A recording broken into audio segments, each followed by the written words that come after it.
Hello, everybody. No. Yeah. Ooh, now I can be heard. Cool. What's up? She's back. She's back. I'm back. What's up, everyone? How you doing? How's your Thursday going? Mine's pretty good so far. Nothing to report. Nothing too exciting. No. No, downloaded Elder Scrolls Online though, so that's cool. It's Hey. free for a week, I think. I just downloaded Epic Games' a new freebie, which is Remnant from the Ashes, which is that co-op kind of monster hunting type game that I thought was really cool. So I was like, let me go ahead and snag that while it's free. Have you tried it out yet? Nope, I just downloaded it like right before we went live. I was like, I'll get it now. Nice, get those free games. Both of us on a free game grind. Yeah, we're on the free game grind. I hope everyone's on that grind. Right? Don't judge. Don't judge. No judgment here. So some of the stories we're going through today, we're going to start out with Bioshock, touch on 4A games, and do a lot of Cyberpunk 2077 news. Yes, and as it is on a Thursday, we do our wonderful segment of Throwback Thursday on this day in gaming as we talk about the Super Nintendo was released. Yeah, and then if we have time, we're going to delve into a Phil Spencer interview that happened in Animal Crossing and also shine some light on the mess that's happening with Fortnite and Apple as Fortnite was just pulled from the App Store. More of that war from Apple versus the gaming industry, right? Yeah, the war continues. But we're going to start off with this wonderful tidbit of a rumor that I think is exciting for anyone that's been to Rapture or Columbia, is that the new Bioshock game supposedly won't be taking us to Rapture or. Last year, 2K announced that a new Bioshock game was in development at new studio Cloud Chamber, and now a series of job listings at the studio have given us a first glimpse at what the next game in the series might entail. So as was picked up by GameByte, a listing for lead environment modeler seeks someone to help, quote-unquote, help us breathe life into a new and fantastic world. The wording suggests the new Bioshock won't be returning to either Rapture or Columbia for the new installment, and like Bioshock Infinite, will create its own world. The listings describe Cloud Chamber as a collaborative team of inspired minds who create games together. After a reminder that the studio is creating the next Bioshock game, it adds, "Our love and passion for this iconic franchise is what brought us together. The thrill and responsibility of creating the next iteration of such a beloved game is what keeps us going." And some details were picked up by a Twitter user named MARRONE'S, and he was saying this, that the new details on the Bioshock game have been developed by the studio Cloud Chamber Studios. Several job listings have pointed to the experience in Unreal Engine 4. And one job listing was saying we use UE4 and also saying it's slated for next gen, which I don't think is any surprise and should remind us it's probably several years old.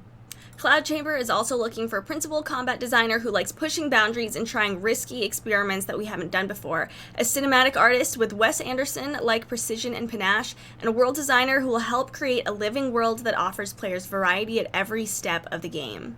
And it looks like the expanding studio is still at the earliest stages of development on the next Bioshock game, but it will be interesting to see what they create with a team of both Bioshock veterans and new hires.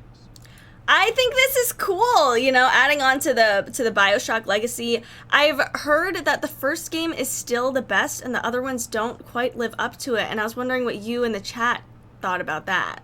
So for me personally, I rank Bioshock 1 as the number 1. Infinite comes out at number 2, and then Bioshock 2 is my third. And I actually think for people to get a wonderful consumption of the story, I would say play Infinite, then play 1, and then play 2. Interesting. Different way to play the game. I still haven't fully finished this game. I've made it through the first hour like 6 times. But for some reason, I've never gone beyond there. And then like a year later, I'll try again and I'll go, oh, like for some reason, I had to like take a break and then can't play. And then when I go back to it, it's been too long that I forgot everything that happened and have to redo it. But I plan on eventually finishing Bioshock. I'm actually considering playing it this weekend just to kind of get it over with. Kaisa, would you kindly finish Bioshock? I mean, know. Would you kindly? I even had a "Would you kindly" T-shirt, and Yeah. people were like, "Oh, Bioshock," and I'm like, I didn't get to this part yet. I don't know. I mean, you have, and that's the wonderful part about that. What I love about this series is the choices they made early on with the setting and the aspects of gameplay. They've gone from underwater and they've gone from being in the clouds. Is there something to be said about if they're creating a new world that either it will be on land or possibly in space? Maybe. I feel like they keep pushing the the frontier of like what they're going to be doing, where they're going to be going with this. I'm excited to see what's going to happen with that next installation of the series. It seems like we probably won't be seeing too much news from it for a while, since this information was from job listings, so the work has yet to be done. But just hearing the Wes Anderson like precision and pushing boundaries with the combat sounds really exciting. Yeah, and this is again one of those series that, if they have taken the time that they did before, we knew it was a while from Infinite coming out after Bioshock 2. If we're looking at that same kind of time period from this announcement to when we see it, we should expect a very well-rounded game with a super strong foundation that we've already come to love. And I would hope that there would be many new aspects with that next-gen technology that we haven't even factored in yet that will be within Bioshock as when it first was introduced to us as gamers. I hope so. I think that would be really exciting to see, what the different NPCs do. They want to have kind of a living, breathing world that happens around you. And while that, happens in video games already, I think there's just such, a next step they could take with that, with the next gen technology with this. I'm looking forward to it. Yeah, same here. Very much so. I think they could do stuff with the NPCs that would unnerve all of us. For real. But our next topic is about an acquisition, as 4A Games was bought out by Saber Interactive. Very interesting, all these acquisitions that are happening right now. And when you take a look at the details, it kind of is some of these are like really cool, like the one we talked about yesterday with Cold Iron Studios, as there has been a lot of chatter around 4A Games since the release of Metro Exodus, second and final expansion, as well as Sam's story. Well, the latest news actually comes out of them is that Saber Interactive, and by extension Embracer Group, which is Saber's parent company, has acquired 4A Games, and this information was just made public. With the acquisition of 4A Games, Saber Interactive is locking up one of the best indie studios in the industry, with the potential and capacity to take on another AAA project, and are also internalizing the value of existing and future IPs into the group. Saber solidifies its position as a leader in the CIS and Ukrainian game developer market. Combining our technology and capabilities with 4A Games presents tremendous opportunity for growth and expansion, says Matt Karch, CEO of Saber Interactive Group. What's up, Shallow? Welcome. What's up? Continue on that. This is actually not a small acquisition when we take a look at it, because it appears as if Embracer has acquired 100% of the shares in 4A Games. And according to the 4A Games themselves, Embracer Group and Saber Interactive are our ideal partners for 4A Games to help us into the next phase of growth, and together they will develop the Metro franchise and focus on multiplayer. They say we cannot wait to create a new and even more ambitious AAA IP in the near future. What's of note here is that this confirms that there will be more Metro games in the future, a new multiplayer game from 4A Games, as well as a brand new IP. And that's pretty big, because Saber Interactive is responsible for games like the recent SnowRunner games, World War Z, and the Switch port of The Witcher 3. With a minor role and assisting role in other games like the recent Halo Combat Evolved Anniversary PC port, as well as Crysis Remastered. Embracer Group is also the parent company for other studios and publishers like THQ Nordic and Koch Media. They've acquired a number of studios in this move, which includes New World, the team behind Insurgency. And how long it will be until we see the next works out of 4A Games, of course, it remains unknown. But this move comes as no surprise given the relationship between the studio and the Metro publisher Deep Silver, a division of the aforementioned Koch. What's up, Adros? Yeah, someone asked, is this a podcast? Define podcast. If you mean two people talking about the news, that's what it is. This is cool to hear about, as you said, all these acquisitions. I think a lot of, big moves are being made in gaming. A lot of, companies are, increasingly working together. Especially seeing how, profitable gaming can be. Yeah. I think this is really the time to buddy up and, put out even more great content out there.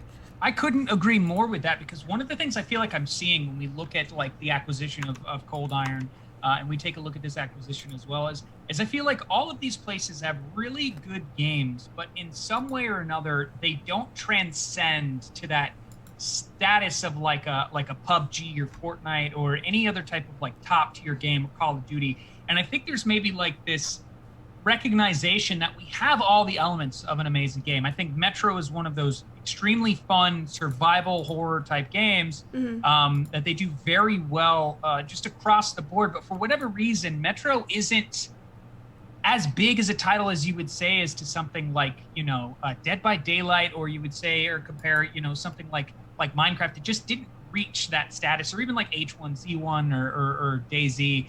So I feel like maybe this is an opportunity for both of these studios to recognize we come together, making that Voltron reference yesterday. We come together, we fuse, and we create a game or series of games that really actually becomes as popular as some of these ones they could be. That's a great point. I mean, this game looks great. I know the name Metro Exodus. I've never played it. I don't really know a lot of people who talk about it, or I don't hear a lot of buzz. As you said, like I think they've got something great going for them, but it has yet to kind of reach that, next level of, being more widespread, being more mainstream, being more popular. And I think that this merger, really, could help them with that. Yeah, and I believe we should continue to expect to see this to happen. There might be something going on as a reaction to the pandemic that the world is going through, where some of these places realize this is the best move for them to make, not only just because it allows them more infrastructure, but that lifeline of added financing, of added work and tech support, and just all of the features that come from another studio that, like Saber Interactive, have done well in the past. This is really just a way to carry the weight together of this passion that it seems deep within both of these studios. It does, and this game looks wild. Did anyone see that dinosaur get their eye stabbed out through through the window or through the crack and whatever? Saber Metro Interactive is an intense game for someone who likes horror games the way you do, and this could be a game that you could really enjoy. Like Metro does appeal to a lot of those types of fans. It looks really intense, and Saber Interactive, being involved in games like World War Z, and the Switch port of Witcher 3. They've worked with Halo and Crisis Remastered. I think those titles have a lot more. I don't know what the word is. They're more legendary, I guess. They're a lot more people know them.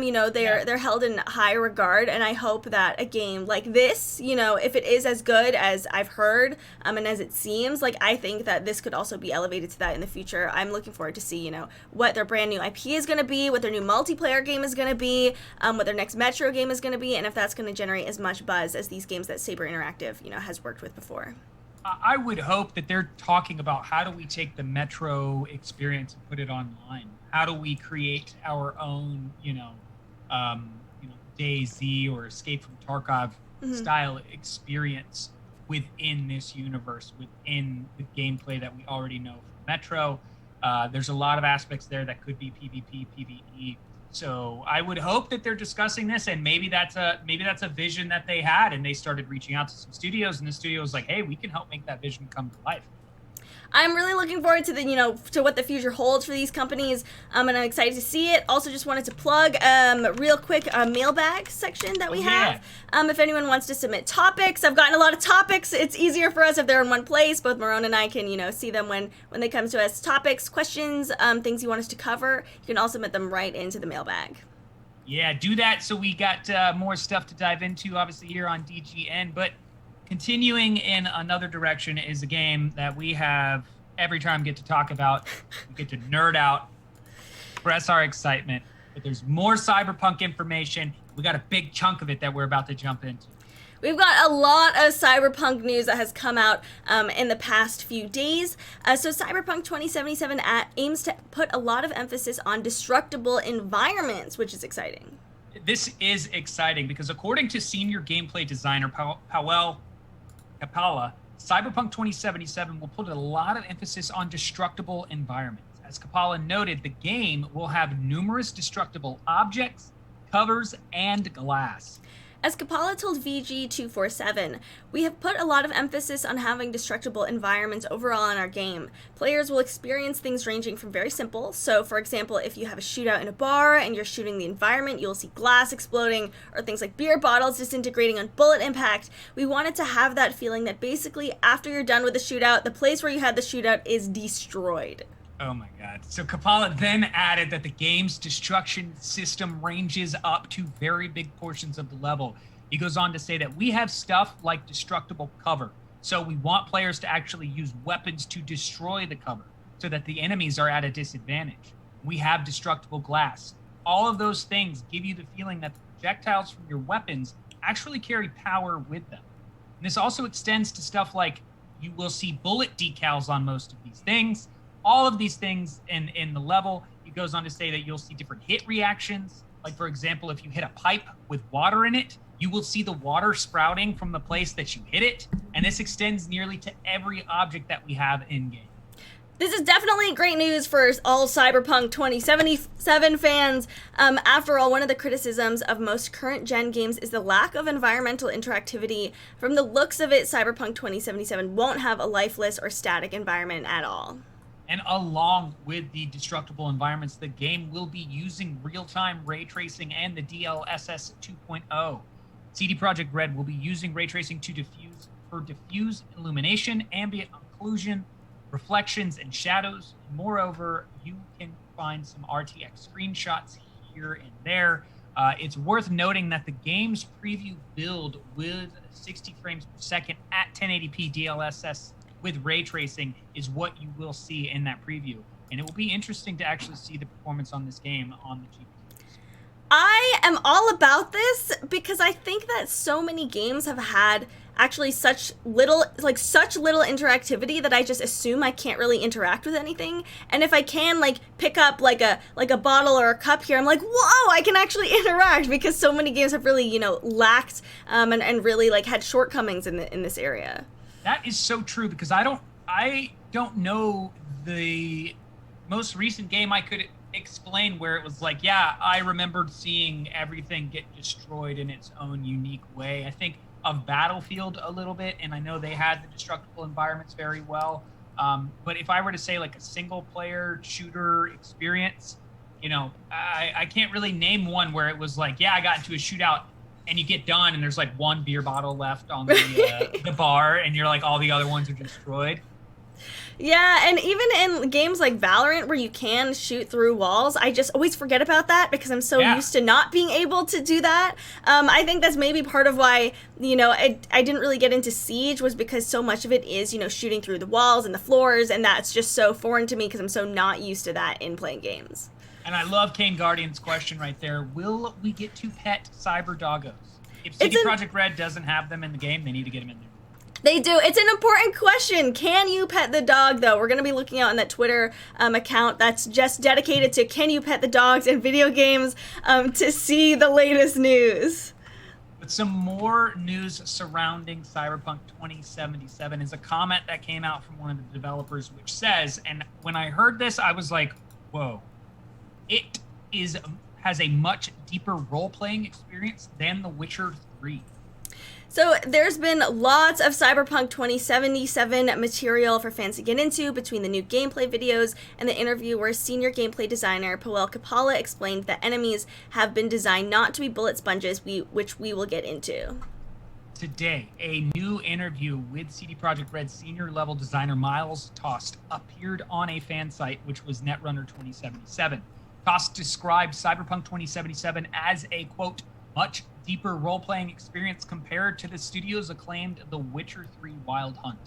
I love this quote. It starts out as, I don't know. There's a lot. There's a ton of weapons. How would I summarize this? I think people tend to forget that Cyberpunk 2077 is an RPG first and foremost, right? So, customization and equipment choices, making choices in the skills you have, the talents and how your character looks, how you choose dialogue, it's the center stage of this experience.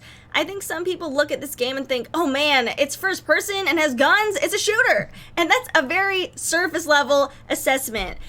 He said, I think in many ways it's a much, much deeper role-playing experience than The Witcher 3. The CD Projekt Red developer also explained that the team is striving to contextualize blocked doors in Night City whenever possible.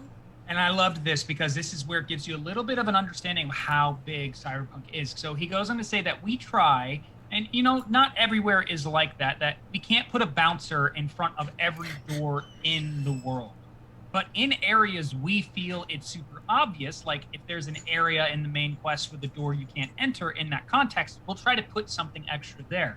But the amount of doors we have in Cyberpunk 2077 will completely dwarf the amount of doors we had in The Witcher 3. At one point in The Witcher 3's development, I counted the amount of doors that we had, and we had around 2,500 doors for that game. So naturally, in a game like this, compared to The Witcher 3, there are far more doors in the world of Cyberpunk.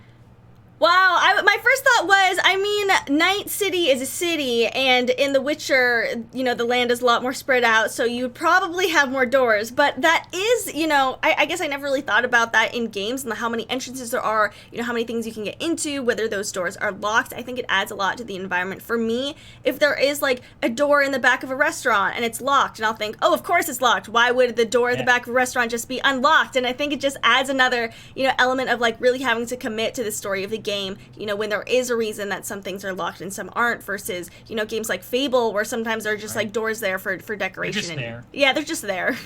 Yeah, and to say that it's a bigger RPG than The Witcher 3 in terms of a deeper role-playing experience, for me, is one of those moments to be like, I am even more excited about this game, because how much of this game is actually going to be taking the time to create V the way you want V to play, to talk, to behave, the story that's going to play out. When you have a deeper experience like that in a game like this, that means that the path that you're going down is so much more rewarding.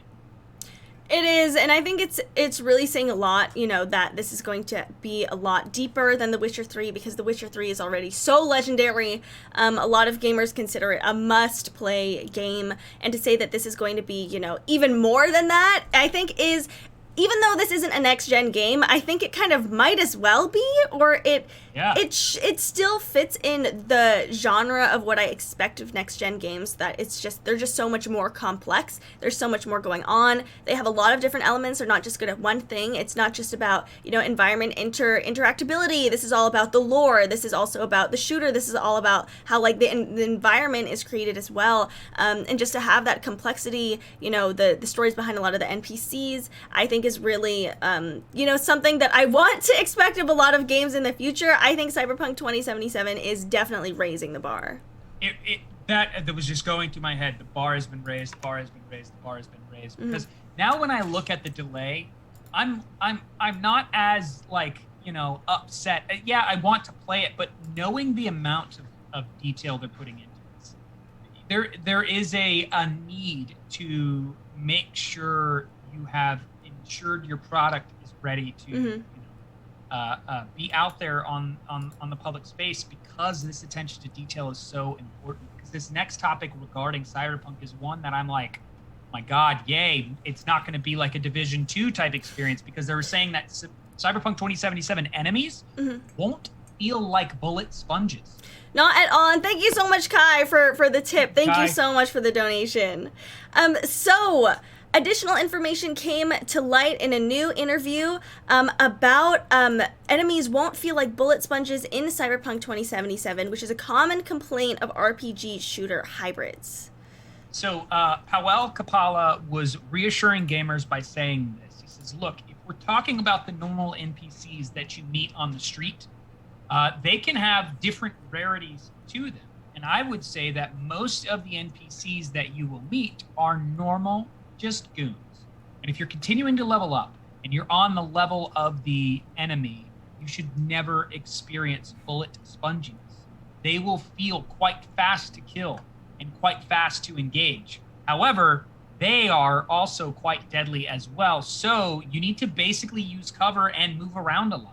Puel went on to say, some of the NPCs will be more armored or more, some of the NPCs would be like at officer level, so they're more elite enemies that deal even more damage, and they take a little bit more punishment. However, we opted to do that, and we basically are ensuring that hit reactions on the NPCs are always played. This is a big problem in most games that I played, says Powell, that have bullet sponges, that basically you don't see any type of reaction on the NPC as you're hitting them. Says that it feels like you're literally shooting, when it feels like you're literally shooting a sponge, there's nothing there, and we have never wanted to have that. So we will still play hit reactions on those NPCs.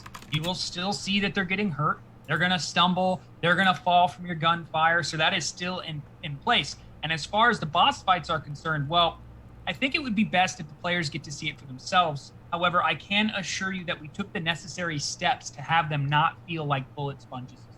I'm glad they addressed this specifically because they said that this is a common complaint of RPG shooter hybrids, and they wanted to make sure that if there's something obvious that they can avoid, or, you know, something obvious that they can make sure they do well, it is bullet sponginess. I think it also adds to kind of the realism of this video game. I realize it's fiction, it's fantasy, but it does just detract if you're shooting an enemy for what feels like way too long, and you're like, are they superhuman? Yeah, the Division and the Division 2 were games that I was really excited to play. They have these RPG elements. You're like ready to do it. And then you fight a boss and you're like, have I laid down 5,000 rounds to try to take him down just one level of armor? Right, and I think there is definitely a balance between, you don't want enemies to feel like bullet sponges, you want them to be strong, but being one hit is definitely very frustrating. And I think just finding a good balance between that and how the weapons handle, you know, how the aim handles in this game are all important things to make sure are, you know, done correctly, because that can take away a lot from the game, you know, if the gunplay just isn't all there. Right, and when we've seen some of the gunplay, one of the things that I've noticed is something that Kapala was addressing was there's a lot of movement in those fights. The player's never standing still and shooting. He's constantly moving. You know, V is always on the go in those fights. And I think that's important to take away because, yes, it'll feel like you can take out enemies really fast, but like Kapala was saying, it will also be the case that they could just wipe you out very fast. So that need to move around adds to that story that we were just addressing before with the bullet, the environmental damage. Mm-hmm. So now you're moving around more. You're going to go into these places, get into these huge shootouts, and then when you're done, you're going to look around and kind of like see the path you've taken, you know, through the destruction, where you've shot and where you've been shot at. It's just going to add that more immersive experience that I'm glad they're focusing on. Me too. I wonder if your like reputation will be affected. Like if you go and you have like a big shootout in this bar and then you come back later, and if it's like remembered that you did that there, if you're not welcome there, or you know if there's kind of a renown system, you know, within that or of your reputation, because it seems like, you know, interacting with a lot of these NPCs does have long-lasting effects, and it really, you know, affects where your story's going to go. Yeah, and that's the part too that I'm excited about when they say there's more than 2,500 doors. Is what are the NPCs possibly haven't come into contact with that are behind those doors? What characters or weapons are just waiting or maneuvering around based on how you behave in the world, that for people who will be streaming the game and playing the game on their own, what kind of content does that give you in terms of your individual experience? Whereas I might play through and open nowhere near as many doors as you play through, Kaisa, but I find a gun that you're like, how did you find that weapon? Or, you know what I mean? Like, who did you run into on the street for that? I'm like, I know, right? Cyberpunk. Right, Cyberpunk, who did you kill for that weapon? Right, yeah. I wish I could see stats of like how many doors are in Cyberpunk compared to The Witcher versus how many weapons versus how many NPCs. Oh, yeah. I think even like the sheer number doesn't necessarily make a difference. As you said, like there's still so many different paths that, you know, maybe I experienced some part of the story that you don't, but I think would still probably be impressive because it seems like Cyberpunk is probably dominating on, you know, all of those fronts of elements of things they have in the game.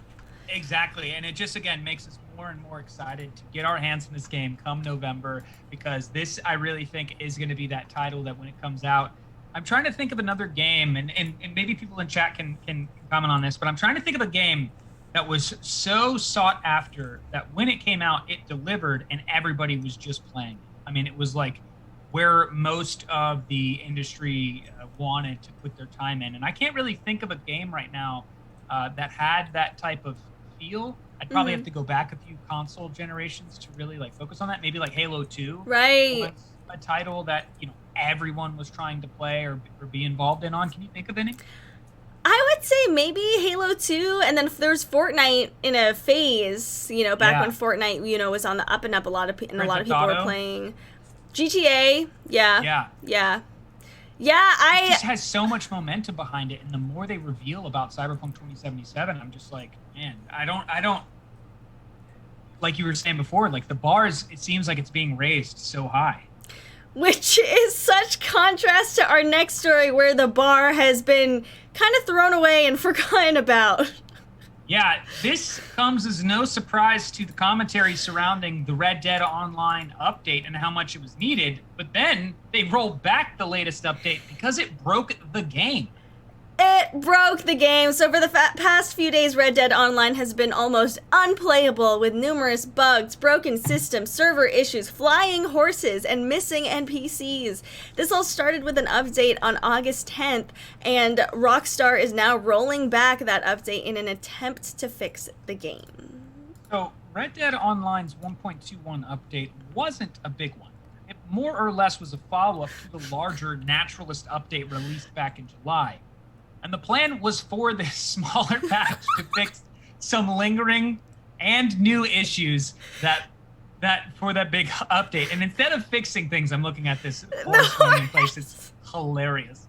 1.21 update basically broke the entire game in a long list of ways. And one reviewer went on to try to play it and said there's a lack of animals in the world, and their horses despawn randomly, and there's other much weirder and wilder bugs like we're seeing right here.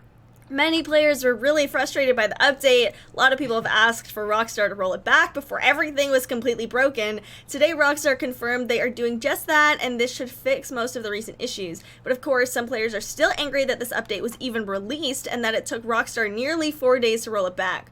Rockstar did explain that it is continuing to work on future updates for Red Dead Online that will fix the remaining issues. Hopefully, when the new update is removed, folks can get back to bounty hunting and moonshining with only minimal server issues. But they need to address this very fast, because your tiny little update shouldn't be doing stuff like this. This is so horrible. What is this NPC doing? It seems like you can't like really interact with them. This is...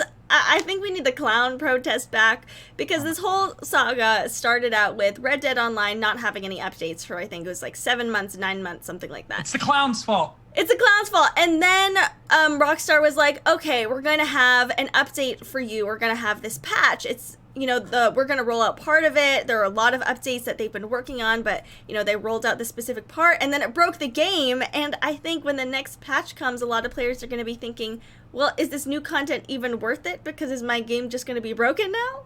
Yeah, like Crispy was saying, that was like a horse on a mission. It had somewhere to go, somewhere to be, and for some reason couldn't get there. You know what this is reminding me of? Unfortunately, Call of Duty Warzone has a really bad bug right now that there's like graphical errors that are, you pick up a weapon, it like turns into this block of just a mixture of different colors and shapes, and it can like block your whole screen, so you can't even aim, so you got to get rid of the weapon, or it'll look like it slightly. It's not something you would expect to see happen from a game that earns $1 billion in a quarter.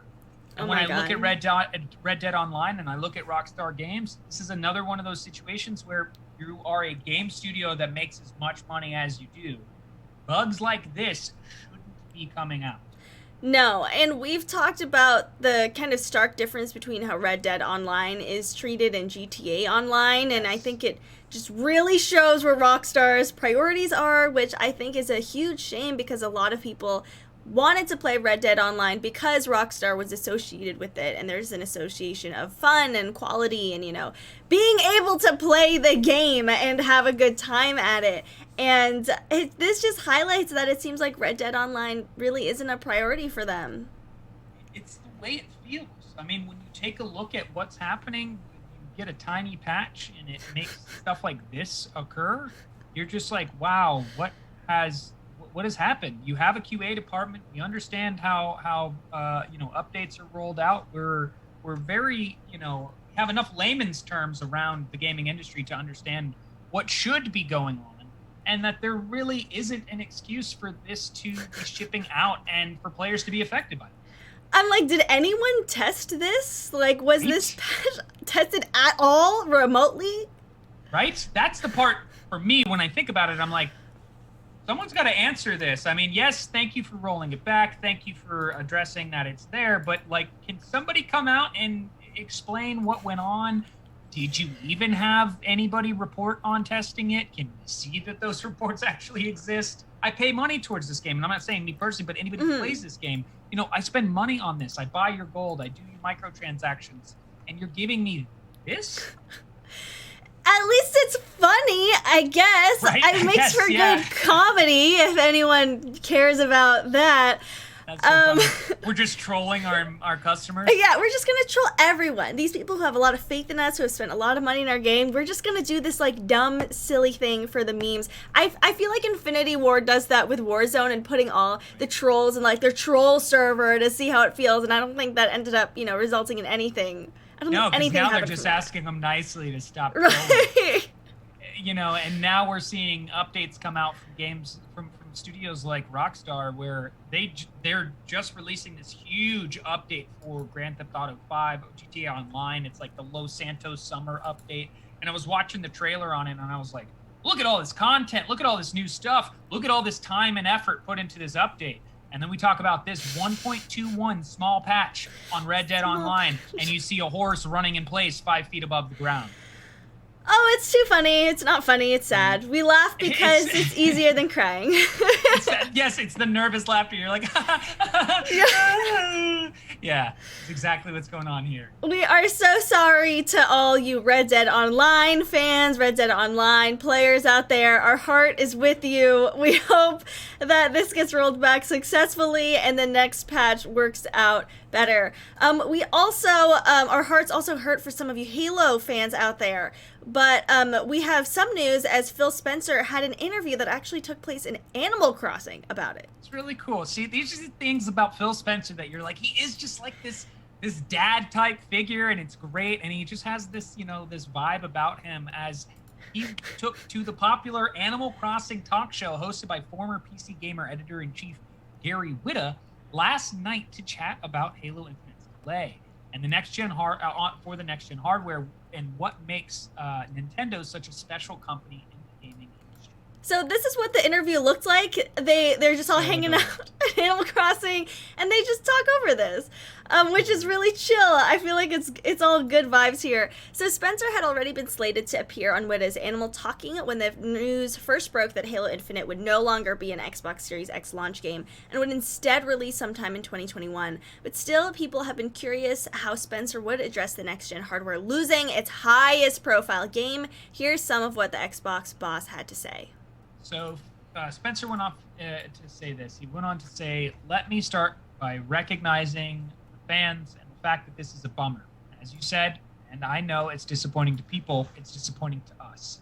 We were looking forward to the alignment of Halo Infinite and the Xbox Series X as a really kind of seminal moment, almost for Xbox, looking back to the original Xbox with Halo Combat Evolved.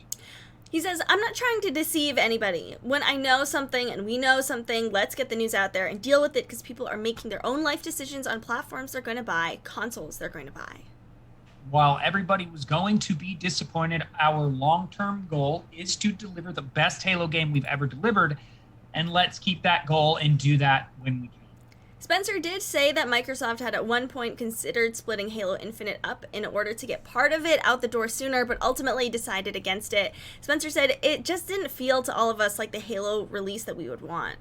Yeah, and during that lengthy interview, which even included some dad joke stand-up, the Xbox executive also briefly discussed the next-gen hardware, saying that he currently has a retail version of the Xbox Series X in his home, and comparing the noise level of its fan to that generated by the existing Xbox One X, he went on to say that the cooling has been one of the biggest challenges this console generation, and suggested that was one of the reasons why the Xbox Series X and PS5 look so different from one another. Spencer also had a few words to say about Nintendo, the company whose smash hit Animal Crossing New Horizons made his animal talking guest appearance possible in the first place. He says that in the entertainment business, most things don't turn out to be huge successes, so there's always some amount of surprise, but Nintendo is just masterful in what they do. And I've said it before, I think they have the strongest first-party pedigree out there and strength. And they're just a jewel for us in the gaming industry and something we should protect. I need more interviews in this animal talking format. I think it's so laid back, no cameras, no having to just present, just chilling, talking in Animal Crossing. So cool. It's a wonderful format. It is. Him noting on the fan and cooling the next-gen consoles is something that we've kind of already known, or kind of have already covered, that the cooling is really important because, the hardware is so fancy, pretty much. It generates a lot of heat as well. I also really like his comment and appreciated it that he said that consumers need this answer because they're making life decisions around buying these consoles. And I was like, wow, Phil Spencer is kind of looking out for us in that way, where it's he's like, okay, well, if, the games aren't ready, we're going to let you know the games aren't ready. So you can hold on to that, however many $100 if you want to, we want you to know what product you're going to be getting. Yeah, and, Guff was talking about having it and, having the console. It's part of me is how dare you have a retail console before it's out and available for everybody? But then I was at the same time, one of the things that I hope he focuses in on is taking this. I think a lot of people are responding to his, what seems to be genuine nature, and what seems to be his transparency. And I hope there's enough positive reaction surrounding that maybe there's just this talk amongst Xbox that it's hey, maybe we should just allow Phil to decide what we're going to say and how we're going to say it, and then we'll rework it for marketing purposes, but really hone in on him, because just naturally when you listen to him speak, you're he should be speaking at all times for Microsoft and anything surrounding Xbox games. I agree. Why doesn't all the messaging just go through him? I think it really could. I think people would respond better to that, because right now we're getting a lot of, very clean, neat corporate responses about, Xbox Series X, and they're all corporate responses that are at odds with each other because there's different information, or it's just very confusing. It should just be Phil Spencer just, really taking this on, or, I hope these interviews that he's doing are being covered more, like what we just did with Animal Talking. I hope that, there's more discussion about what he personally has to say, because I do think that he does it best. Meg asks, if you can get Xbox games on PC, why do you also need an Xbox? I don't know. We've been asking ourselves the same question. I hope Phil Spencer addresses that in the future. If he's saying, well, we've got this, great console, we don't have Halo Infinite, what is the reason to buy an Xbox Series X? Maybe it's just, hey, Hellblade: Senua's Sacrifice 2 is going to be even worth the console itself. Even that could be a statement. Some people bought a PS4 just to play The Last of Us. Yeah, I've been racking it around my head, and I don't have an answer, because I just don't have enough information to say one way or the other. But ultimately, I think it's the best question that's being asked, and needs to continue to be asked, is what is your plan to deter people from just going, to PC gaming and not invest in the hardware of the Xbox Series X and only invest into the software? What is your roadmap for that? And don't give us here's our plan for the plan, but actually give us, the plan. Right, and what's their value proposition? What value do they add to me in my life buying an Xbox? So far, we've only heard the Xbox Series X is better. Full stop. Awkward pause, intentional, because that's where the explanation ends. We read that there was that person that was interviewed and was just Xbox, and we're and that you just are I'll pick meanie, that one. Oh, it's the Xbox. Cool. That's what it feels like. It's like there's nothing backing up that stance. Right, like, can we just have a reason? There's also a leak, where we're not officially covering it with a big segment, but that the Xbox is going to be launched in November. I've been seeing a lot of murmurs about that. I guess there was a controller that was shipped out that said it was going to happen sometime in November, which I guess is to be expected. It also feels very close to Christmas and Hanukkah and, the holiday season for me. Normally, I'm used to it being a little bit sooner in the fall cycle, like late October, early November is what I'm used to. But this also could be just a byproduct of the pandemic. It might be. I feel like if it will be launched in November, I feel like that's going to at least push, pre-orders. I think I would pre-order just in case it takes like a month to ship for whatever reason, that I would be able to, play it by December, by late December. Yeah, and what is actually really cool about this article and what Phil Spencer was saying is he made mention and talked about Nintendo, of course, while doing Animal Talking within Nintendo's Animal Crossing. And it turns out that on this day in gaming, this wonderful segment is that the Super Nintendo and Super Mario World released. On this day, so Nintendo released the Super Nintendo Entertainment System, a redesigned version of the Super Famicom in North America for $199, which is equivalent to $373.54 in 2019. And it began shipping limited quantities on August 23rd, 1991, with an official nationwide release date of September 9th, 1991. So the SNES proved to be a formidable competitor in the 16-bit era, eventually seizing first place for the generation. And the system initially did have a slow start, trailing behind the Sega Genesis, though it largely surpassed it. So the SNES was host to numerous classic video games, as a lot of you all know, including titles such as Super Mario World, Super Metroid, Final Fantasy VI, Chrono Trigger, Donkey Kong Country, Street Fighter II, The Legend of Zelda: A Link to the Past, Star Fox, F-Zero, and Super Mario Kart. These titles sold millions of copies and would help cement the SNES as the leader of the fourth generation. Third parties such as Square, Enix, and Capcom would assist in the huge success of the console. Funny, as you were reading that list, I was like, iconic. Wow, okay. And I love this goes in with what he was saying. Like, we should protect this, aspect of what Nintendo is. Super Mario World did have its North American release August 13th in 1991, and the game Super Mario World was released to being the best-selling status on the SNES, and it received large amounts of critical acclaim and is commonly seen as Nintendo's best games of all time on various critic listings. And much of the game's introduced characters, game mechanics, and artistic themes influenced later titles in the Mario series, where the character Yoshi was popular enough to receive a series starring him. The game also followed in 1995 by a prequel, Super Mario World 2, which was Yoshi's Island, which is set many years before the events in Super Mario World. The game has also spawned various non-game media, such as a cartoon series based on the game. Various manga adaptations of the game have sprung up. I didn't know that there was a series called Super Mario Kun, which has its first volumes based on Super Mario World in 1991 and is still ongoing today. That's amazing. And this is just one of those moments that when we were looking at the list, I was like, oh, wow, no way. I have so many fond memories of the SNES.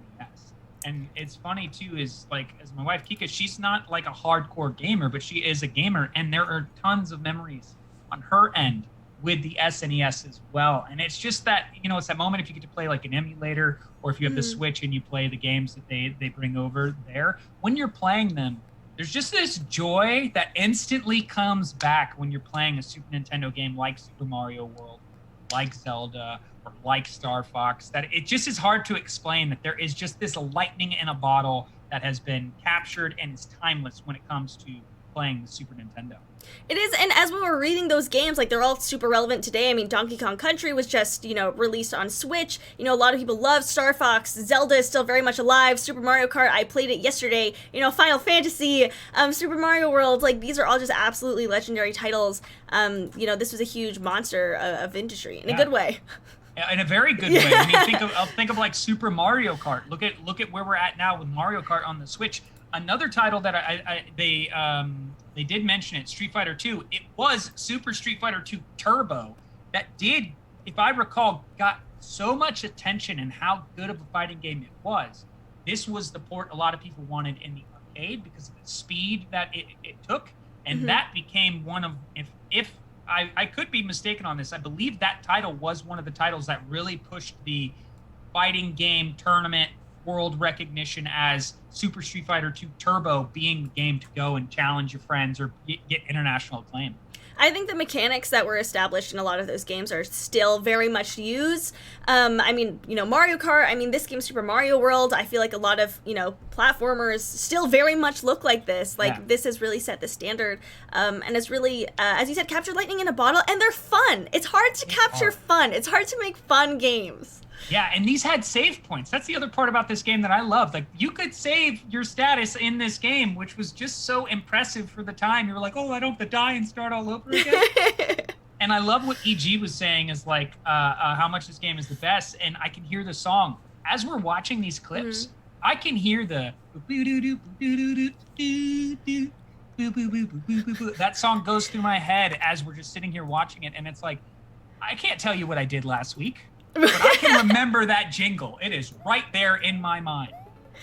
I'm like, I could pull up some of the audio here so you can hear some of the sounds, some of the music in there. It does really get in there. I feel like, this is just absolutely, it's just so fun. It's so great. I'm so glad that this was the game that was, released on this day back in 1991. Yeah, I love these Throwback Thursdays and just getting these wonderful reminders of one of the things that I would say this would probably be one of the games and one of the systems that created my passion for gaming and to be here now doing this. I would say this was definitely instrumental in that process. So that wraps up our On This Day in Gaming segment for this Thursday. Maybe sometime down the road we'll switch it to a different day. I'm like, oh, maybe what are with all these Thursday games? What about like the Monday game release?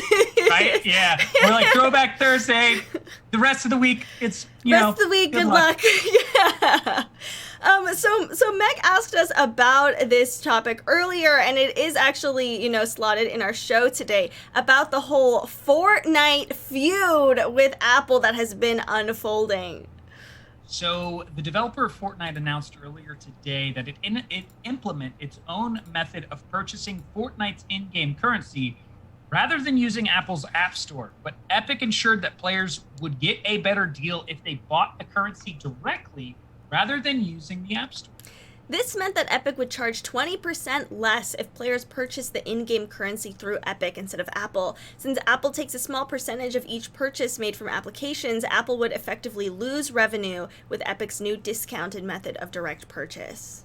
And as a result, Fortnite is no longer available for purchase in the Apple App Store, according to Roundhill Investments. This was later then confirmed by Esports staff in both Europe and North America. Apple told The Verge that Epic had violated the guidelines regarding in-app payments, which led to its removal. The fact that their business interests now lead them to push for a special arrangement does not change the fact that these guidelines create a level playing field for all developers and make the store safe for all users, Apple said. Players that have already installed Fortnite Mobile prior to its removal from the App Store can still play the game. However, new users that try to download Fortnite will be greeted by third-party applications like wallpapers, for example, rather than the official game. Apple said that it was possible for Fortnite to return to the Apple Store, but it would likely require a U-turn on the latest in-app payment scheme, which to me, I'm imagining like some mafia boss Apple over here being like, if you want to fix what you did, you can come back. That is the vibe that I get from this. I sit and listen to this story and I go, I think this has a lot to do with the pushback that's happening from the gaming industry and Apple. As Apple has gone almost out of its way to gatekeep how developers can use their service and to what extent Apple's benefit is from that use of service. It's caused a lot of controversy, and original story for the news was just like, oh, like you can get V-Bucks for cheaper, as Fortnite and Epic has gotten around this fee. We don't know how they've gotten around this fee, but they're like, we did, and then a few hours later Apple has cracked down and said, no, we're just removing your yeah, cracking their knuckles, ready to take some kneecaps here. In July, Sweeney tweeted, quote, Apple has gone crazy. If colleges hold virtual classes through an iPhone app, Apple could demand 30% of the tuition. He goes on to say, truly, Apple has no right to take any percent of any company's revenue just because they made the phone people use to access this stuff. Man, this is just this. What was it, 3 days ago that we talked about the Apple war versus gaming? Yes. And then Microsoft was coming out and condemning Apple with regards to using xCloud. Now we're seeing another powerhouse in gaming calling out Apple. And if you want to say, and let's just be honest, yes, we have Apple phones, and yes, we recognize their impact within technology, but Fortnite's status charging battery in pop culture and within just the world, I think has a lot of emotion behind it, that this will stir, I think, a bad outcome for Apple if they don't find a way to work with Epic on this, because Epic isn't going to really lose anything in this regard because they've already gained so much. So much. Kai brings up a good point as well with to subscribe on Twitch is also more expensive on mobile. That's probably because, Apple's taking a cut of that revenue, so they have to justify it by, increasing the price. But a lot of people are just like, don't sub on mobile. Just go to the desktop site, or like just go to your computer and sub there. As you said, it's driving people away from Apple. And that is something Apple does not want nor would benefit from right now, as in this pandemic, we're seeing the gaming industry flourish. And that is a response to the isolation and the quarantine that we're all going through. And Epic Games is continually doing a great monthly growth. What did they just get valued at? It was like $17.3 billion. Yeah. That's nothing to bat an eye at. And all the events that they're doing within Fortnite and their funding of these smaller indie developers and everything that they're working at in terms of having this positive image and maintaining it by actually, acting on what they say, Apple's could start to really have this downhill decline during a time period where you don't want to have a downhill decline as these businesses that are thriving are increasing. Yeah, I don't think you want to mess with Epic Games at all. I mean, we saw there was that Samsung Galaxy skin in Fortnite. Fortnite's already worked with Samsung. Maybe we're going to see more of that, especially since Apple has decided to, be the bully on the playground, it seems. Some people might argue, well, that's just Apple, keeping its business interests, and taking them seriously. But Tim Sweeney made a good point. Like, what if there is, like, an educational tool and maybe you have to buy, let's say, a textbook like through an app, and you're paying Apple for part of that? Might as well just use a different device, use your PC, use your computer. I think at this point it is just pretty ludicrous how much Apple is, strong-arming a lot of these apps and developers. But at least on the plus side, apparently the Shooting Star staff pickaxe is, free in Fortnite right now. I don't know how long that's going to be for. Yay! Free stuff, free everybody! Stuff! Epic originally said it will be offering bonus V-Bucks to those who made purchases after July 14th, but I don't know if any of these like V-Buck discounts or the original lowered price, I don't know if any of that is going to be continued after this breaking news that we have. Yeah, and I will say I am pleased to see these giants in the playground standing up to other giants who seem to be kind of like, that's when you made that, like, the mafia type feel, like, right, like it's really how it feels. Like, this Don's gonna do his thing, and then like Don Sweeney comes out of nowhere and he's like, no son, It's not going to work like that here. Nah, and like Tim Sweeney's now going to be working with, Sony, and potentially PlayStation. Epic is now big enough that they can stand up for what they think is right, and I think Epic has a lot of good values, and they've shown to be themselves to be a good company so far.